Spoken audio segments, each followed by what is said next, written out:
Free Bakata, your speaker. This is Free Your Mind Lectures, and I'm with King Ndahura, Kashagama II, the king of Songora Kingdom. He's also my senior in Pan-Africanism, so when I try to call him comrade, please understand. But I'm happy King Ndahura II hosting me again in your kingdom. You're most welcome. Thank you. Now, we know that traditionally, the people of Africa, they had their own systems of governance.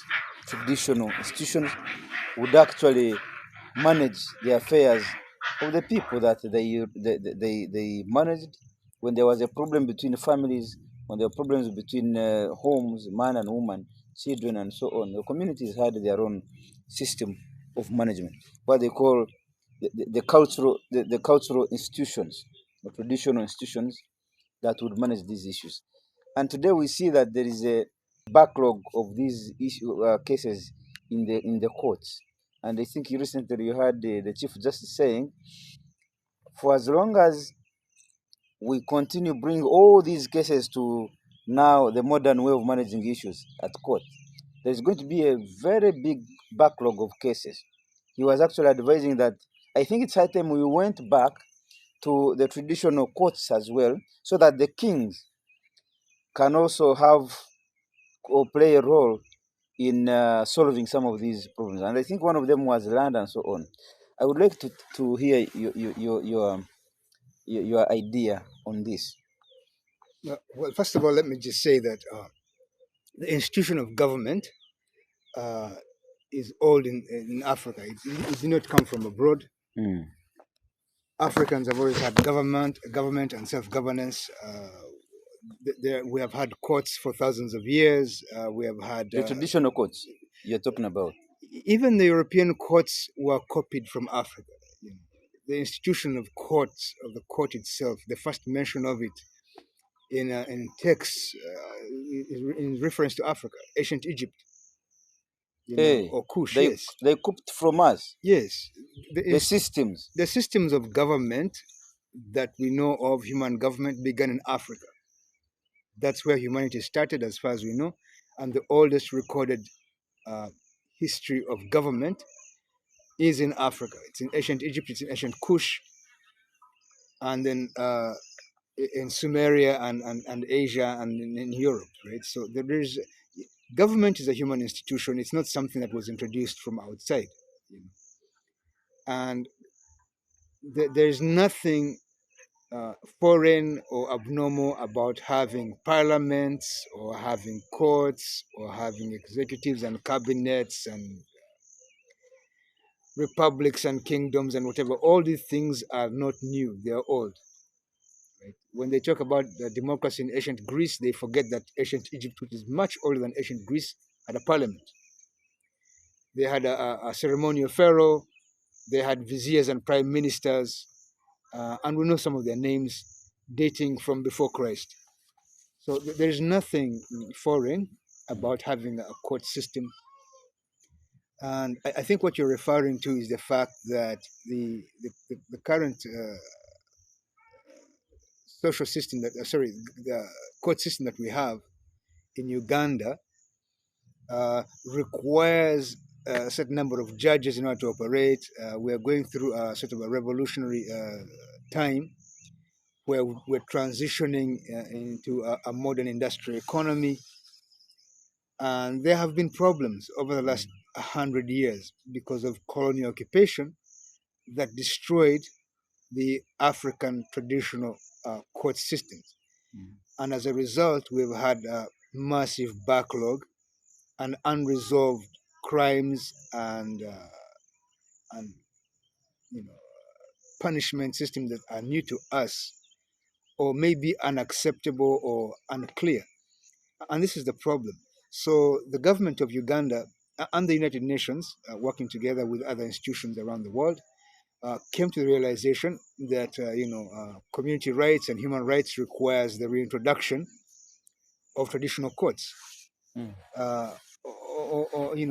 this has been done in Rwanda after the genocide, where they came up with Gacaca because they realized that there was no way to try thousands of suspects involved in genocide in the court system because it requires lawyers, other things like that, and legal dates and whatever, and what they call the discovery process.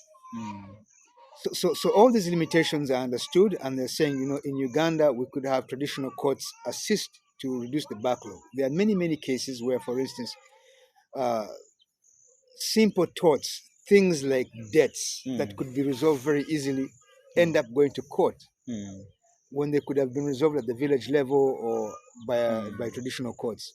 Now, I also see these land issues. Yes. If you are the king of this area of Songora, I think you know where every subject of yours, where their land demarcations are.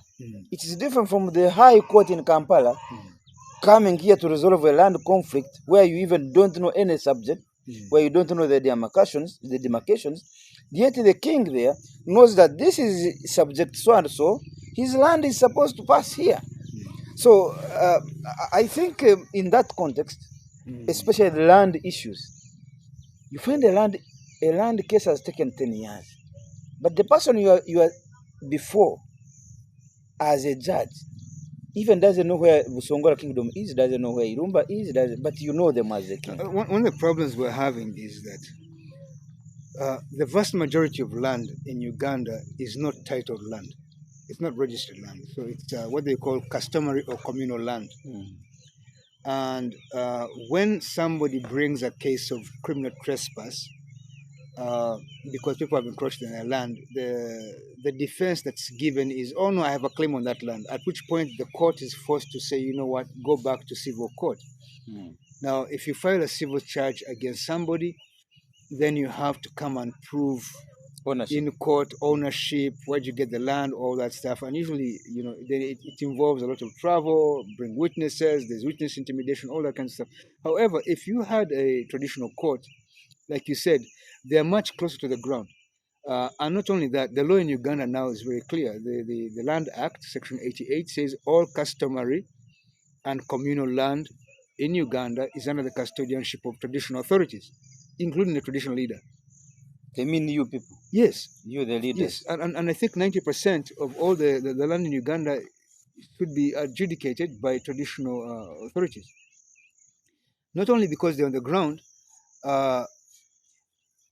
because they know who the players are normally and they have a better sense of the situation, but because the procedures that they employ, including what they call alternative dispute resolution, where you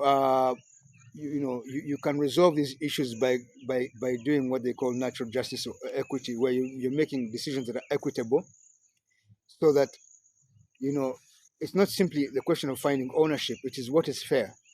Should the wife have some land? Should the son use it, and this and that, and all this kind of stuff, so that these things are resolved early, as opposed to being forced to be taken up by the court system with all the weight it brings by having to hire lawyers and dates for appearing, and the courts are overwhelmed, where you have backlogs of hundreds of thousands of cases because there are not enough judges in Uganda for a population of 50 million people. So according to the population and the number of judges, how many people per judge? I don't know, but I know that Uganda probably has about 10,000 judges. I'm not sure, including magistrates, but I think we should be, in the hundreds of thousands, maybe 100,000, but that are required. The population, for the population size. And in order to do that, it's going to take up a huge chunk of the economy. Whereas if you agreed that traditional courts were fair, then the traditional court could make a decision, and if the participants felt that it wasn't sufficient, then they can appeal. They can appeal to the colonial court. To the colonial, exactly. And so, but you give the chance to the locals first to try, because they tried with the LC chairpersons, but the LC chairpersons are now almost institutional or systemically involved in land grabbing themselves. And the traditional courts don't exist in many places, but where they do, they are functional and they're useful. Mm. Yeah, and not all cases should be criminalized. You Mm. see, but going to the local courts, there are restrictions on what you can do as a judge. You know, you have to acquit somebody, Mm. or you have to imprison them, or fine them. Whereas there might be other alternatives In the traditional in the court traditional system. system. Mm. And so this is what we need to be very clear about, that the traditional courts are necessary if we're going to resolve the backlog. And also, there is no way that Uganda can afford to have 100,000 judges. Mm. If they're going to pay them international rates of salaries Mm. and other things, it's going to be impossible to manage the economy that way. So you need to make it possible for people to have cases resolved early. Mm. Okay. Now, the other question is, King Kashagama, you have been here, but some people say, especially your great grandfather fathers who were kings, that they would use a lot of powers, and some of which powers was not being checked by the systems. That's why I think most people have adopted to the colonial court systems, because they believe that some of you had a lot of powers that were unchecked. And Uh, that's why also, secondly, some of you have a lot of land mm, at the cost of your subjects. And that probably brings some kind of sentiment that if we are left to be um, under this king in terms of how we resolve our issues, sometimes they use unchecked powers. I think the problem has been that there's a sort of an indiscriminate way of reading history. But if you are actually a scholar of history, you will know that Africa has gone through many phases of government and governance over the centuries, and that we had checks and balances. We had parliaments, we had different offices within the kingdoms, and people had rights. And if they did not have rights, those kingdoms that failed and were taken over by others, Empires collapsed. they collapsed. They collapsed because something went wrong. And if you had a dictator instead of a king who had no checks and balances, That empire would collapse. that empire would end up in a civil war and would collapse. So it was not in the interest of any king to be a dictator. And even then, if you were a dictator, uh, you would have people fleeing from your kingdom. And then you have to use a lot of force to maintain that kind of control over people, and what happens, palace coups and things like that. So yes, the same habits and failures happened, but there were kingdoms that lasted thousands of years that were pretty healthy. And how do you know they were successful? Because they produced a productive population that is being able to compete in a modern world Mm. because of the things that we accomplished. I mean, when Europeans came here, they found a very resourceful people Mm. with a functioning environment and ecosystems and lots of animals. We did not destroy those because we had laws against poaching, we had laws against harvesting of young fish, of overuse of the environment. We had restrictions in terms of how we managed families. Domestic violence was almost unheard of in Africa until the colonial government came here. Hey, this is the colonial government that Yes, introduced it. domestic violence came about because of the colonial occupation. It would be impossible for somebody to go and marry somebody's daughter and then hit her. If you did that, I mean, the brothers would come with spears and take her back home. And if you resisted, they would burn your house down. Like, whose daughter are you going to hit? But now you go meet a woman in a bar, you don't know who her parents are, you take her home. If you're having problems with stress or whatever, you take it out on that person. And then the only relationship you have outside of friendship is police and the courts. Whereas all the social network around you of parents, aunties, grandparents, Clan leaders. all of them mediating your Clan situation, leaders. they doesn't exist anymore, right? So the colonial government has portrayed the dysfunction that it created and projected it backwards into Africa. It's not true. We never had these problems before the colonial occupation. Actually, There was no domestic violence in Africa before colonial occupation. actually, in America, I'm told the level of divorce, the number of divorce Has increased, yes. has increased. It triples the number Yes. of marriages. Yes. I'll give you an example. So are they Africans? No. Uh, I'll give you an example. There's a famous king called Idris Aluma. Idris Aluma. Yeah, From where? Karnem Borno. Karnem Borno. Yeah, what is now Chad and part of Egypt. Yeah, Karnem Borno. And Cameroon and northern Nigeria. Okay. Karnem.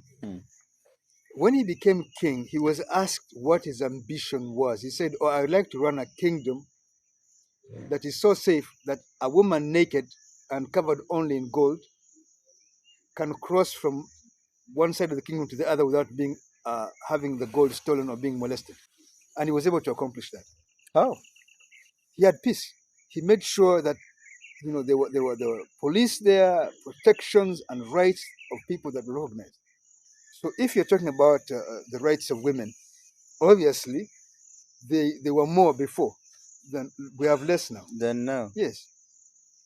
Because we had influences. We had situations where people were respected on the basis of their age. If you saw an old person, you gave up your seat. Now you have old people working in a factory with a 16-year-old child, and the boss is abusive to the workers. No labor rights. Yeah, things like that. Did the old traditional institutions respect land rights for their subjects? Absolutely. Let's explore that. I'll explain. All land, even today in Uganda, right, has communal ownership, and the traditional authorities hold that land in trust for the people. It's not you as a king. You as a king. No, it's not for your subjects. It's for your subjects. For the community. Yes. Essentially, what I'm saying is there are regulations in terms of protection of the environment, protection of the rights of children and women, and in the African traditional system of government. The historical system of Africans, right? And it was disrupted by slave trade. It was disrupted by the colonial occupation, and has been disrupted by neocolonialism, and has been disrupted by the sudden rise of an unregulated globalization, where people just come and commercialize land, buy land, and sell it. Land was not some commercial product to sell. So everybody in the community was guaranteed a home and land. Whereas now, somebody can sell ancestral land, and then there is no one has a place to stay. So this is what I'm saying, that the history of Africa is one where people were trying to manage the situation, and there's evidence of this even among the Europeans in their writings, because the most famous European historian and philosopher, Hegel, claimed that the people, the upland Negroes, basically the sub-Saharan Africans, had developed a system of egalitarian society. Egalitarian society, meaning society where people are recognized for their rights and equality, right? And that seniority was based on a systemic structure of advancement and also on merit. And that this system was desirable for emulation, and he called this system socialism. Socialism. Yes. But he said, because different from capitalism. A bit different from capitalism, and different, but he called it socialism. And then he said, unfortunately, because he was a racist, he said, because these people must have arrived at this system accidentally. They didn't think how they managed it, but it's a perfect system. So he said it was primitive. Socialism, and he said for them they were going to use the same system, but theirs would be advanced socialism. And advanced socialism is what they came to call communism. Communism. Yes. But capitalism, communism, all these are imitations of Africa. So when you see these people struggling with their ideological issues, they are trying to copy the egalitarian system. But they don't want to admit they are copying from us. They want to tell us that they are the ones actually inventing. Yes. But if you go to Europe now, you'll find they've killed all their animals. If you go to North America, they've killed all their animals. They've destroyed the environment. Africa still has the cleanest rivers, the cleanest air, the largest amount of minerals and things like that, because we haven't wasted it. We don't have a culture of destruction. We have not exploited all our minerals. Actually, they're the ones exploiting them. We don't exploit things to the maximum. We use what we need, and then we move on and we preserve it for the next generation. Yes. And we use a small amount of whatever we have. We don't use everything excessively. We eat a limited amount of food, and we remain healthy. But if you destroy all the trees and you cut them and you sell them for timber, you're destroying fruit trees and you're destroying all kinds of things. So how is that possible? That then Africans are considered, that somehow we are failing or the traditional society failed when all the resources they're using are preserved from us, and African health is still very strong for people, right? So what I'm saying is that there's a narrative that is unfair, and it is driven by racism, and it's driven by ignorance. But African societies were not backward, nor were they in need of colonization and enslavement as a solution. These are not solutions; these are failures. Yeah, failures. So the other now this takes me to another question: how best can the government use these traditional institutions for the national development, like tourism, like trade and so on? National development. These systems, the traditional systems, I explained. have the government explored the opportunities that are entrenched within the traditional systems of management to spur development for your own subjects? To even spur, now, like here we are in Kasese, has government used the traditional institutions to spur tourism in Kasese? Yes. To spur tourism in Toro? Yeah. Remember, government is all of us. And the officials in government, if you write a letter, they listen. I'll give an example. We asked the Prime Minister of the Sangora Kingdom approached the local government and said we need bridges in the mountains to allow access to be made easier for tourists. And the government has agreed. And they have actually paid money to put those bridges there. Hey, yes, in the mountains. In the mountains, to supply the tour sites along the way to Rwenzori Mountain, Rwenzori National Park. I know that this year, tourism and Uganda, 4 trillion. It's the biggest income earner for Uganda now. And Queen Elizabeth National Park here is the biggest income earner for Uganda also as a single entity, right? So tourism is a big thing. Kasese, Busongora is the epicenter of tourism in Uganda. What we call Queen Elizabeth National Park was Africa's first national park. Africa's first national park. Yes, but was it Queen Elizabeth from the beginning? What was it? No, it was called Kazinga Game Reserve. It was the first game reserve declared in Africa before they made others in Senegal, Congo, South Africa. So the national park system in Africa started here in Busongora. In Busongora. Yes. Hey, so they are copying ideas from here to create others. No, no. The European government came here, attacked Basongora. Basongora died in large numbers. There was a genocide. We went from about 1.5 million in 1890 to in 2006 census, self-identified Basongora were only 11,000. From 1.5 million? Yes. To 11,000? In 100 years. So now, after we revived the cultural institution, the kingdom, many people who were refusing to identify as Basongora have come out and said, in fact, we are Basongora. They have realized they are Basongora, or they have found their ancestors and said, actually, we are Basongora, because of traditional institution.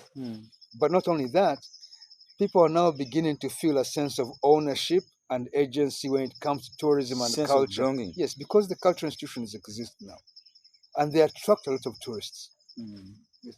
We have had partnership here with a millionaires club, an international millionaires club called the Entrepreneurs Organization.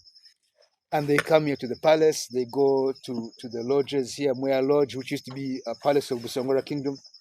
Hey, Mwea Lodge used to be your palace? Yes, that used to be the main palace of Busongora Kingdom. It's now a resort. All the palaces of Busongora have been turned into resorts or administration centers for different districts. But is government paying you? No, government has only been finding out lately, because remember, we revived our traditional institution, our kingdom, in 2012. We have only been, since then, 10 years, 12 years. So government is cooperating with us. They have given us a UNESCO project to try and recover our history and document it through the Ministry of Gender. They train some of us to do that. The Ministry of Tourism has come here with the Heritage Commission, and they have tried to document the grave sites, mass graves of the Basongora who were killed in 1910 in the first epidemic of sleeping sickness. So government institutions, the Ministry of Gender, the Ministry of Tourism, the Ministry of Health, and other ministries have been helping. The government has given back land to Basongora that had been taken from Basongora 100 years ago and turned into parastatals and government farms. They're giving back part of Mubuku irrigation scheme, the first irrigation scheme in Uganda and the largest one. They have given back 40,000 acres to Basongora for the resettlement in this Kasese district alone. Right.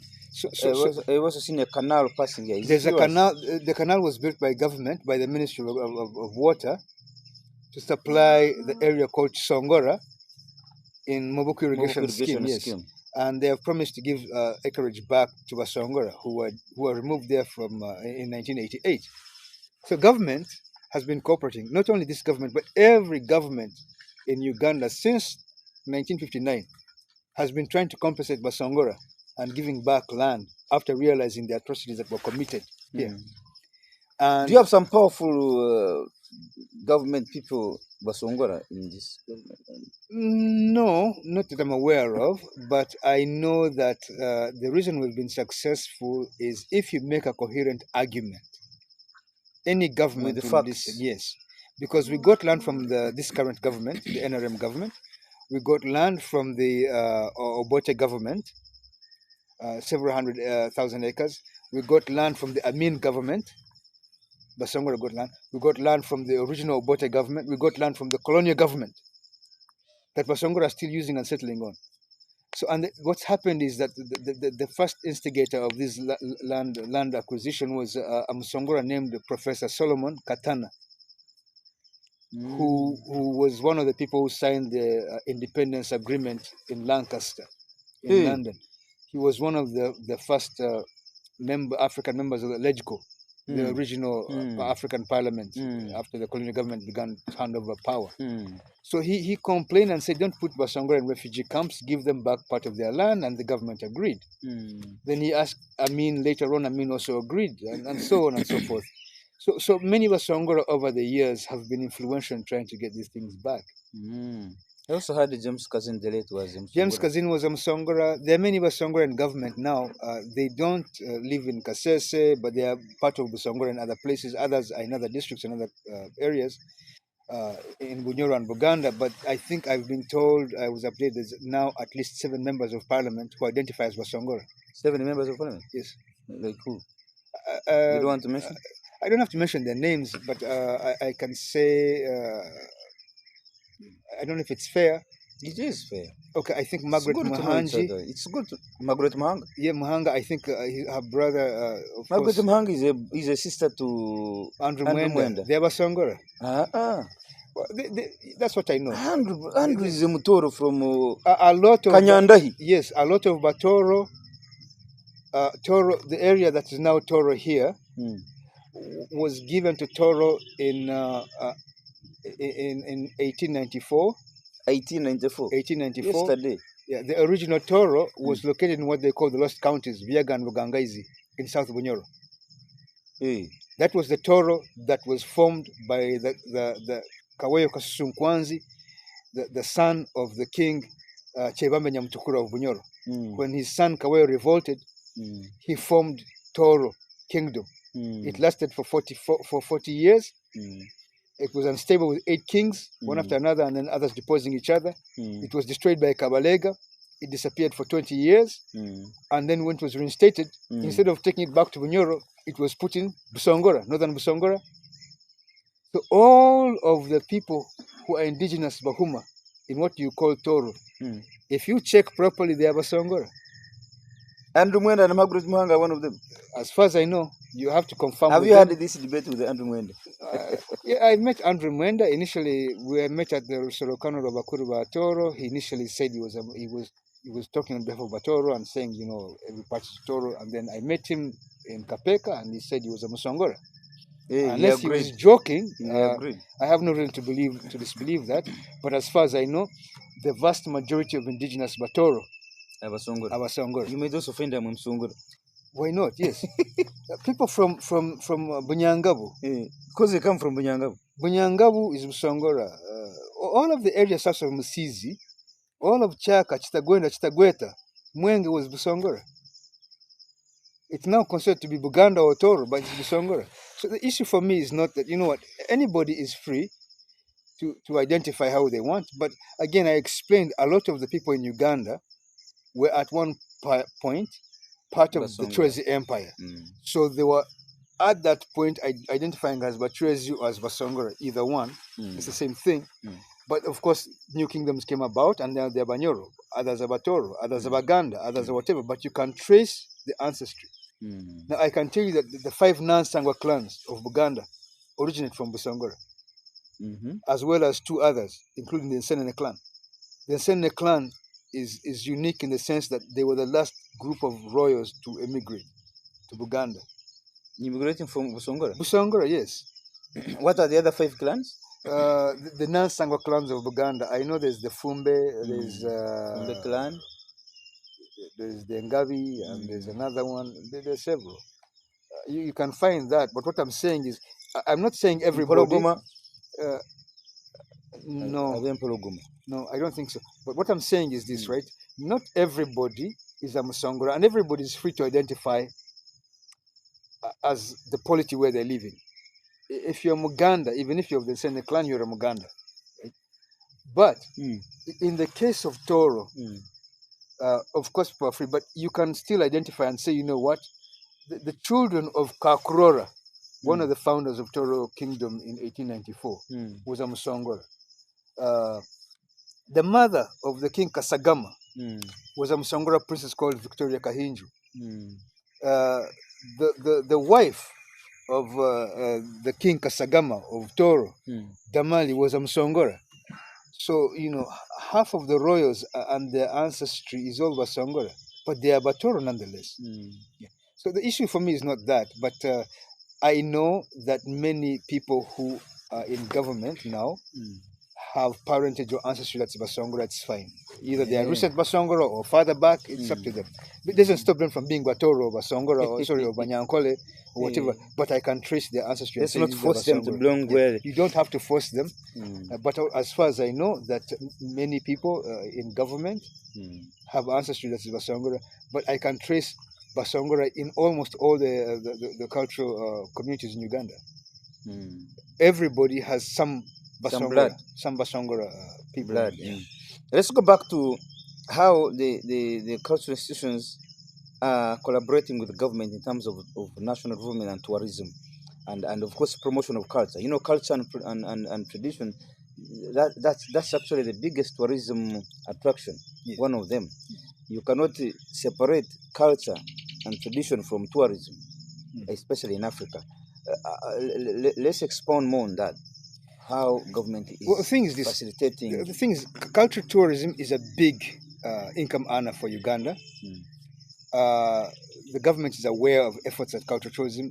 Again, the government has paid money to put together a cultural project by UNESCO called the Intangible Cultural Heritage Project, where they trained Basongora to recover their history and to document it. Recently, last week, I had 2 commissioners from the Ministry of Gender come here to ask me about the history of Kojere, the founder of Basongora, because they have submitted that as a part of the intangible heritage of Uganda. It's in UNESCO, in their archives, and they want to document it properly. This is the Ministry of Gender doing this.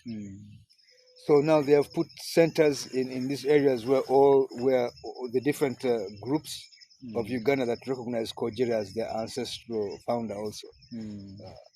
So the thing is this, the government has made an effort. The Ministry, the Heritage Commission is trying to help us set up a museum. They came and inspected this area. They have tried to find funders for us. The Ministry of Tourism has tried to find funders for us to come and help set up these things for us. So the government has an active interest in seeing the success of cultural and wildlife tourism. And remember, wildlife tourism in Uganda is very much a product of culture. We don't kill animals. We don't hunt. Basongora, it's forbidden to hunt. Yes, that's why we had more animals here when the Bazungu came. They found the area had a lot of animals, and that's how come the first national park in Africa was formed here. That's the because reason. in our culture, The animals were here already. Yes, but You Africa. preserved them. Yes, but Sangura are not the only ones. But even the Baganda and other groups, everybody has totems that are animals. Those animals that are your totem, you cannot kill. So that's why Uganda continues to have a robust wildlife tourism sector, because people protect them through their cultural beliefs. Yes, They embedded in our protection, culture. Yes, protection of animals. yes. If you ask anybody in Uganda your clan, they will tell you the clan you ask, and they will also tell you the clan totem, meaning this is the animal we protect. We don't eat it, we don't kill it, and if we see it under threat, we defend it. So it means. So actually, protection of animals in Africa is embedded in our culture, in our yes, traditions. Yes. But now the white man is actually coming here to teach us how to protect them. Well, no, the white man is also now learning from us. You remember the white man? Yeah, but he's pretending. Well, no, the white man of 100 years ago, in all fairness, was ignorant and used a lot of mistakes and lies and to do colonial occupation, which was an improvement over slavery, by the way, which they needed to do. They used slavery to develop their territories. They used slavery to develop. Yes, all of the big mansions you see under cities, Brussels, whatever, all that was built by slave labor. New York, no pay, no nothing. Yes, they used millions of African bodies to work for free to build all of the advancements that you call Western civilization. So it's not a civilization, actually. No, all civilization that was built by African slaves is African civilization. It was built by us with our blood. But how can you say you are civilized when you are forcing another person to actually work for you for free? Yes, but words are just words they use. You are not civilized if you force me to do your work free of charge. No, you are not civilized. They would say that if we conquered you, it means we're stronger. But you know what? You are civilized. Africa was the last part of the world to be colonized. They already taken Asia by the time they came here. They already taken South America. And not only that, they exterminated almost all. Exterminated means they killed. They killed and genocided the indigenous populations of America, North America and South America. Okay, remember that. The remnants, the people who survived, are few, and they're trying to recover. Then they went to Asia and looted and destroyed and Japan and China and killed people. Right? Japan was also colonized. Japan was attacked. Yes. It wasn't colonized, but they did go to Japan and destroy Japanese culture. And they did that to the Chinese as well and caused revolutions. Yeah. But because Japan, by the time they got there, had already been exposed in some ways, they had a chance to do what they call the Meiji Restoration, which destroyed the traditional Japanese way of doing things. But these things have reasserted themselves. But there are problems. There are problems in Japan now because when they adopted the European system, where the capitalist system is what matters, how much money you have, it has resulted in the loss of population of Japan. Japanese population is on average above 60 years old, so they're no longer producing. The economy has stagnated because the Western world said everybody has to become a laborer, a worker, something that we don't think is the function of the human body. You're not here to be a worker, you're here to live as a human being. Work is something you do, and only for a short time. It's not something that defines who you are. So there are things that they're learning from us about African culture, and as a result of our culture, Africa is now the world's fastest growing economy. Africa? Yes. And it's not backward at all. If you take Africa's economy, it's the fourth or fifth largest economy in the world. That is true, yes. But they are saying we're third world. We are third. No, there are many things that people say in the media based on ignorance, which are not correct. You cannot take them at face value. The reason we have media now, our own, is that we can correct those errors. Africa's GDP is only smaller, slightly, than that of Japan and India, and the only ones that are bigger than that are the US and China. So we're number 5. Really? Yes. But what they do is they usually try to measure the economies of Africa as 55 independent states. They don't think about the continental economy. So they come to Sudan, they measure the little markets there. They go to Congo, they measure whatever little market is there. They don't consider the inter-African trade. It's not factored into the size of the economy. So they don't see. When they're in America, they count the entire America at once. Yes. The size of America. Yes. When they come to Africa, they want to say, Sudan, yes. South Sudan, So Rwanda, the Uganda. interstate trade within Africa is not counted. The FD, the foreign direct investment by African FDI. diaspora into Africa is not counted. It's not counted. It is counted as a separate thing. And so they forget that, in fact, when you combine all these together, Africa is a giant in the world So Africa economy. is not third world in your context? No. The only thing that defines what the so-called third world, which is an insulting term, is maybe what they call life expectancy and services, right? And GDP per capita. Yeah, but the GDP per capita is a mess. You know, you can have a very high GDP and still be third world. You see? Like if you look at the distribution of income between different people, right? If you go to a small state, let's say Equatorial Guinea, and they have a lot of money, but it's only going to one family, then you could say, you know, there's the GDP looks high, but in fact there's poverty there. How many people are getting? Exactly. And then again, you can say they are poor, some people in Africa, but when you go, because you say they don't have some services, but when you go there, you realize, in fact, they have the services. It's just they don't look like the services they have in Europe, right? It's a problem. Like, for instance, if you look for homeless people in Uganda, there will be less than homeless people in Europe. In America, yes. Why is that? Our social system doesn't allow that. Yes. People can go and stay somewhere. If they're staying outside, it's not because they don't have homes. They have just chosen. They have a different system. We have a different climate, right? We have different access to food. Somebody can say you live on less than $1, but the cost of living here is much lower than there. So you don't need that much money to survive. They could say you don't have employment, but you do. It's just not part of the economy that's being measured. And they'll call it the black market. No. So this is the problem with people, that the measurement metrics don't take into consideration many things. And this is the reason they come up with very strange figures. So this is the problem. But I think that as time passes, Africa is being an example. Like, for instance, Kigali is now considered the cleanest city in the world. Nairobi has the highest per capita of swimming pools in the world. Swimming pool? Yes. Affluence. Nairobi is extremely affluent compared to most places in the world.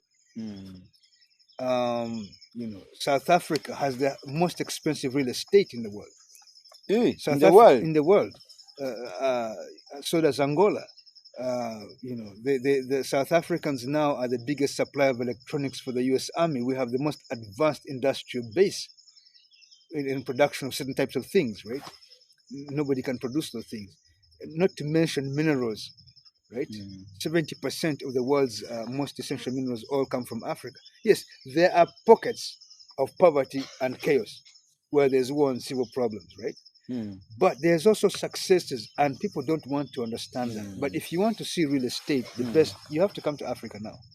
But even the pockets of civil wars, yes, they're indirectly supported and created by the Western world. They're the ones creating these wars. The reason because they want to exploit. The reason I worry about defining 2 worlds or 3 worlds instead of the Western world and Africa is because the world is too small now. Africans are managing the United States and the other countries. I'll give you an example. The head of the Federal Reserve in the US, for a long time, the person who's been responsible for managing, these are Africans from the Caribbean. I know personally one of the head of the investigation department, or the Department of Justice in the US, a Ugandan. Ugandan? Yes. The head of the agriculture ministry, who's in charge of calculating what Canada can export and keep as a reserve, is a Ugandan. Right? Yeah. So all the top experts in many of the industries in Europe and America are Africans. Yes. So now the thing is, if I keep saying that the Western world is taking over, we are also taking it over, and we're changing it to be less aggressive and less destructive than it has been. Because the people who are going to these schools are graduating and taking work. And they're in the UN, they're in the World Health Organization, they're in other entities, the head of the World Health Organization is an Ethiopian. And this is being repeated in every institution all across the world. And this is not new. It's been going on for 100 years.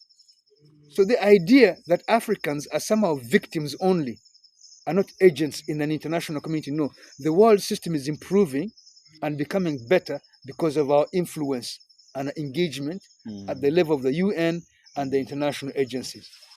So I'm not very, very worried anymore about what they are planning to do or who's planning to do what, right? But remember, the US has had an African head of state, Obama. But again, Canada, you just call him as an it- African, but the interests were not African. regardless, he left in place a very interesting reform in the health system and the banking systems of the US, and they are going to continue to survive. Obamacare, so called. And then there is also Canada has also had an African head of state, Michael Jean, right, at the same time as Obama, but people don't know that. So the thing is this: we are not helpless victims, and we're not anymore. headless. No, We're are we heading somewhere. headless? The African Union has been a very powerful player in the international community. African Union has been a very powerful player. Yes. With all due respect, Kashagama, some people have been saying African Union has been, if it's a dog, it's not barking at all. And some people even say there is no dog at all. Even if you are talking about barking, there is no dog. And you were saying it has done something.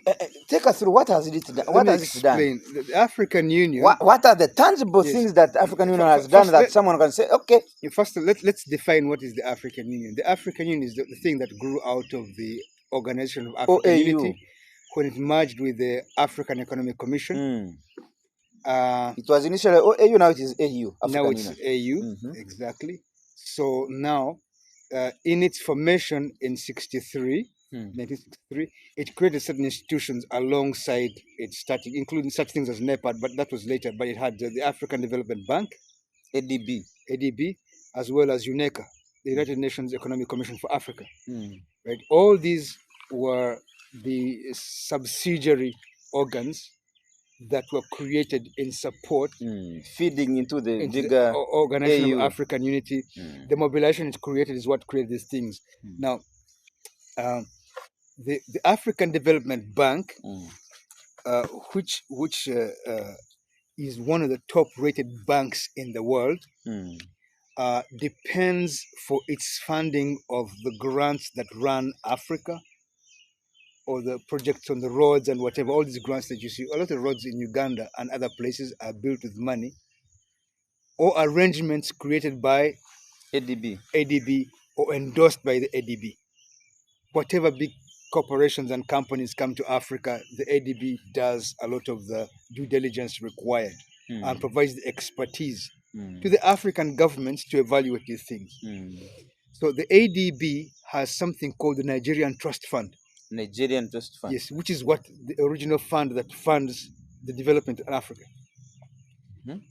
And I'll give an example. When the South African government, the apartheid government, fell, they destroyed all of the infrastructure in 1994 when they were leaving.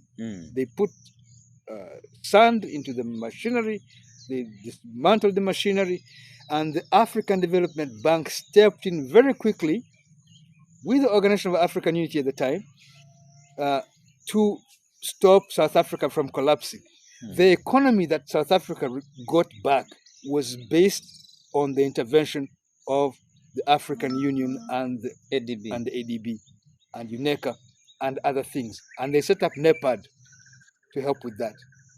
So the thing is that people who don't know that, when they attack Nigerians or foreigners in South Africa and they want to burn them and say these are people, they don't realize the money that's keeping South Africa alive is coming from Nigeria and from other parts of Africa. And this has been true for many decades now. And this is true for all of Africa, right? All the grants that you're talking about and the terms and the exploitation that they're preventing the so-called exploitative Western capitalists from inflicting on us. It's because we have this as a buffer now. The African Union sits on the UN or questions this and says, what are you doing? And we have had an influence on how other countries are interacting. Like when the African Union got together delegations of African leaders to go to Ukraine and to go to Russia and try and mediate these people. That's been going on because of them. And the expertise within Africa that we are fielding in international relations, a lot of that is coming through the training and access and opportunities that African Union is providing. So I think it is a mistake to be dismissive of something that has taken over 100 years of African struggle to advance. The fact that they're not being chaotic and they're not all over the news. But have they really have they done enough to the expectation of Africans? No. AU? The problem is this: that because you might be working. Yes, we appreciate your working, but at what speed? The problem is this: that if you know, they say the perfect is the enemy of the good. Achieving perfect results in terms of the aspirations of Africans, what we want Africa to look like, that is going to take a lot of effort and skills and time. Unfortunately, the institutions that we have created are only halfway there. But you can't say because it's not achieving 100% success, it's only achieving 60% or 40%, we should destroy it. Because if you're achieving 0%, that's worse than what the African Union is achieving. If the African Union is saying we're going to send peacekeepers to Congo or to this or to that place, or we're going to help people to do this in Somalia, right? And they save 20 lives as opposed to saving, say, 200 lives, and you're like, oh no, they're failing. That's a problem. Because even the 20 lives they save won't be there. So what I'm saying is this: the function of a Pan-Africanist is to promote and improve the African Union rather than attacking it. You see, it's not going to say, you know what, I wish I had a perfect mother, but because she has made some errors, I prefer to have no mother. You understand? It's a mistake. Okay. You understand? Okay. Now, so this is the problem with you know what, you're complaining about, you know, minutiae. Minutiae, yes.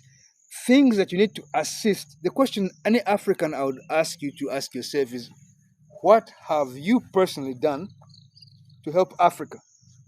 What are you doing before you blame others? Before you blame the African Union, AU. before you blame any government, I don't like this government, or this government is failing this. What are you doing? What have you personally done? And if it is good, then you have the podium to go and complain and say that government is failing. But if you have done nothing, you don't have the right to complain. You see, but Africans have been lied to and told, oh, there's free speech and everybody is free to say what they want. No, it's a mistake. If you go on a public space and you say things that are impossible, it's a problem. You can say, you know what, somebody went to another country and then there was a genocide there and they failed. Well, the thing is, okay, fine, they failed. What did you do to fix that problem? And if you didn't, had you been in the same position as those people, would you have succeeded? Had you been the president of Uganda, would you even have achieved half of what he has achieved? Of what has been achieved? If you had been the president of Rwanda, would you have succeeded even halfway? Or even a quarter? Or even a quarter? If you had been president of Tanzania, would you be able to manage even one day in office? Do you even know the pressures involved? Right? Hey. You understand? This is the problem. That, for instance, the African Union is funding Uganda's service in Somalia. And Uganda has been pretty successful in that. People don't know. The African Union has been funding troops from Burundi and Rwanda in Central African Republic. People don't know that. But people are alive in Central African Republic because of the African Union. The African Union is you and me and the institutions of government working together. And if you don't appreciate what they are accomplishing, then I have to question what you're looking at. But many Pan-Africanists have a very dismissive attitude towards the Pan-African Parliament, towards the African Union and all institutions, because they don't see or don't understand what in fact is happening. Right? Oh, you have liberated me. And this is the problem. You have liberated me. Now, second and last question. I want us to talk about when you see these GMOs, genetically modified organisms, being imported here in Africa, it is eating into your space as cultural leaders. This is your space. Because your roles as cultural leaders is to keep our norms and traditions and our traditional foods. It's part of the heritage. I don't know whether this has ever come to you as a challenge and something that you need to talk about and really find a solution to. Yes. When the GMO bill was first introduced, the traditional leaders and the traditional the King's Forum spoke to the government. The government agreed to fund a summit for traditional leaders. It took place in Hoima, and about 10 years ago, I remember. And the traditional authorities in Uganda were influential in convincing government to slow down its rush into GMOs. So traditional authorities have been very influential in trying to modify this debate. And not only that, even the current failures in terms of the things that we're facing now, in terms of malnutrition and animal and human health in Africa, and the collapse of the environment, all of these have some impact on the operations of traditional institutions. Right? Traditional institutions are promoting development and tourism, but the tourists are coming here to see what are the plants that they're using, and they want to buy baskets and things that are hand woven with traditional materials, natural materials, not plastic. Right? They want to see how we make cloth, how we make baskets, how we maintain our cattle. And I know that the government has been instrumental in supporting traditional institutions in the sense of trying to preserve our indigenous animals and the trees and everything like that. And it's taken government time to catch up, I think, understand the weaknesses that are still open and visible.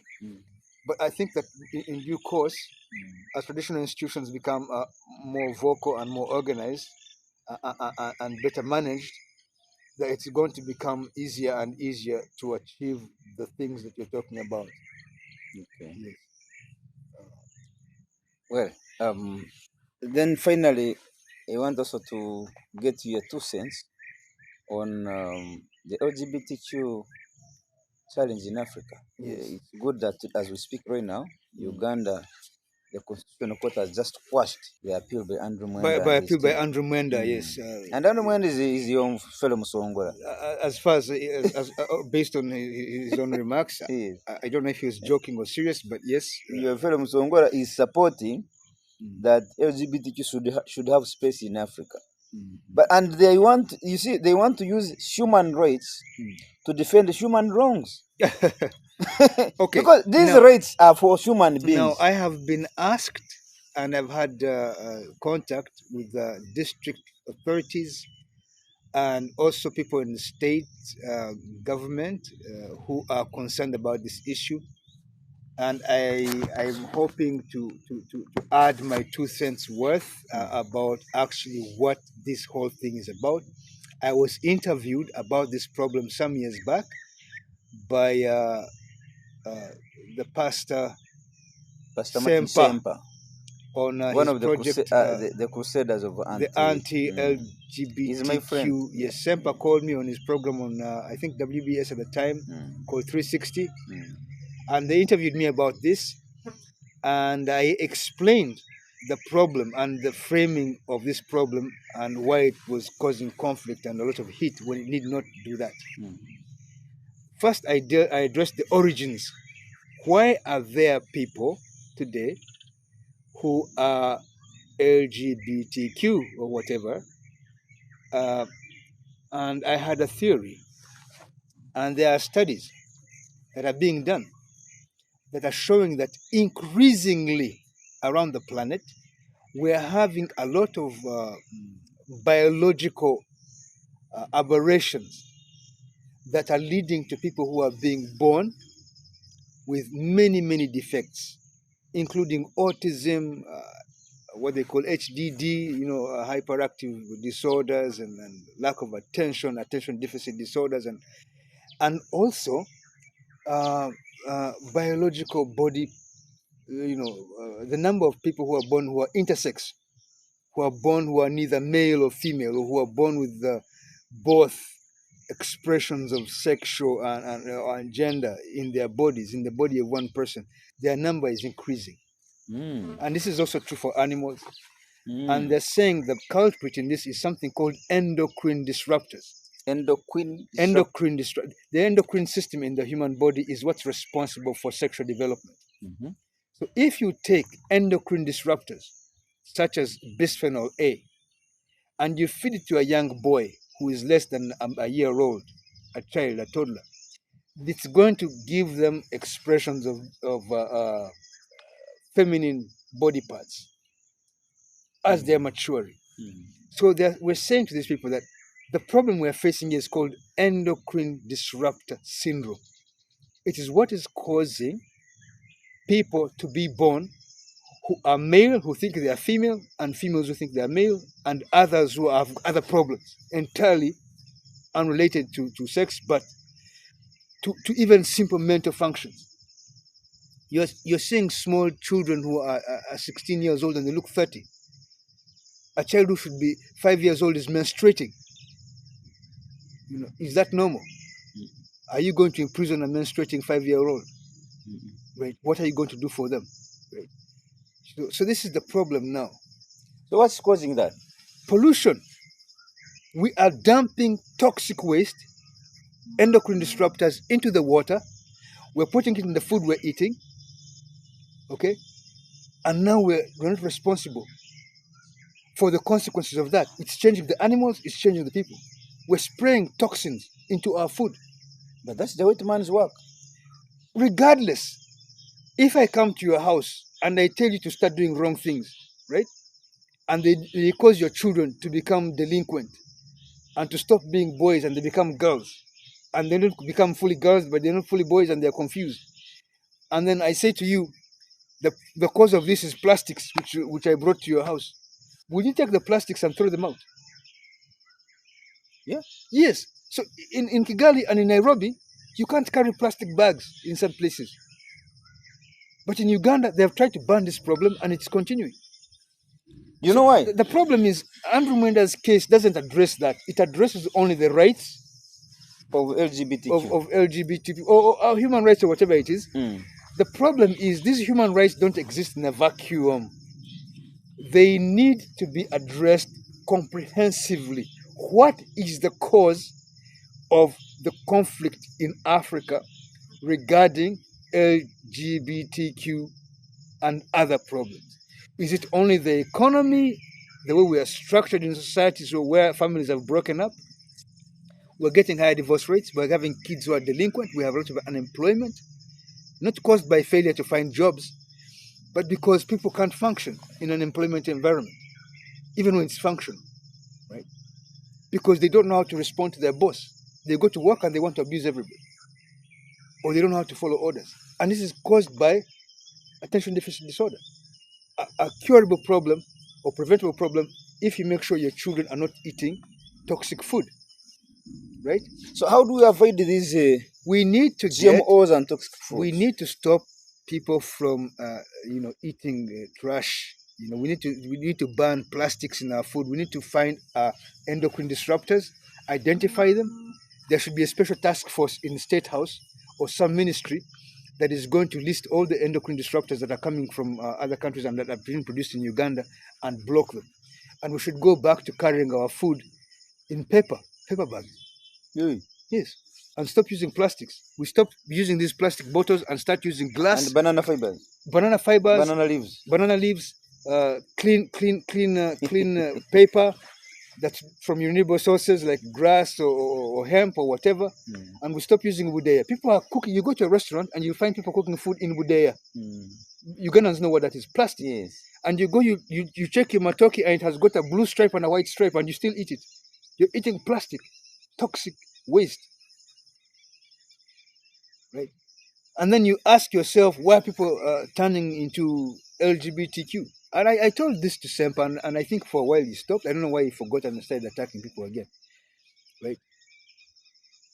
But there are delinquent behaviors that are happening in Uganda now because of exposure to endocrine disruptors.